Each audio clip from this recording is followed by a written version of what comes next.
ঘুম থেকে উঠেই এত সুন্দর একটা দৃশ্য দেখে মনটা তো একদম ভরে গেল। কিছুদিন আগে একটা ভিডিও শেয়ার করেছিলাম, সেখানে ফুলটা একদম ছোট ছিল আর আজকে দেখো ফুলটা একদম ফুটে গেছে। তাই আমি তোমাদের সঙ্গে একটু শেয়ার করে দিলাম। সকালবেলা চারিপাশটা কত সুন্দর না লাগে। আর এদিকে আমি বাসি কাজকর্ম সেরে ছেলেকে নিয়ে চলে গেলাম স্কুলে। স্কুলে যাওয়ার পথের রাস্তাটা কত সুন্দর, তাই একটু দেখিয়ে দিলাম রাস্তাটা। সাইকেল চালিয়ে যাচ্ছি আর ছেলে যে পেছনে বসে আছে। স্কুল ফেরার পথে বাপের বাড়ি ঢুকেছিলাম। বাপের বাড়িতে গাছ পাকা খেজুর ছিল, সেইটাই খাচ্ছিলাম। আর এইদিকে দরজাটা দিয়ে অনেক হাওয়া আসে, তাই এখানে দাঁড়িয়ে দাঁড়িয়ে একটু হাওয়া খাচ্ছিলাম আর পরিবেশটা দেখছিলাম, খুবই সুন্দর লাগছিল। আর এই যে আয়নায় একটু দেখে নিলাম নিজের মুখটা। আর এইদিকে বাবা এই যে ডিম কিনছিল, যে ডিম বিক্রি করতে এসেছিল, তাই এখান থেকে ডিম কিনে নিল।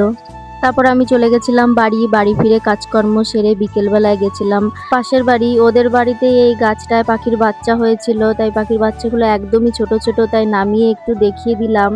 একদমই ছোট, এখনো চোখ ফোটেনি। এই দেখো আমি ভালো করে দেখাচ্ছি, এই যে পাখির বাচ্চাগুলো হাত দেওয়াতে ওরা ভেবেছে ওর মা ওকে খাবার দিচ্ছে, তাই ওর মুখগুলো ওরকম করেছিল।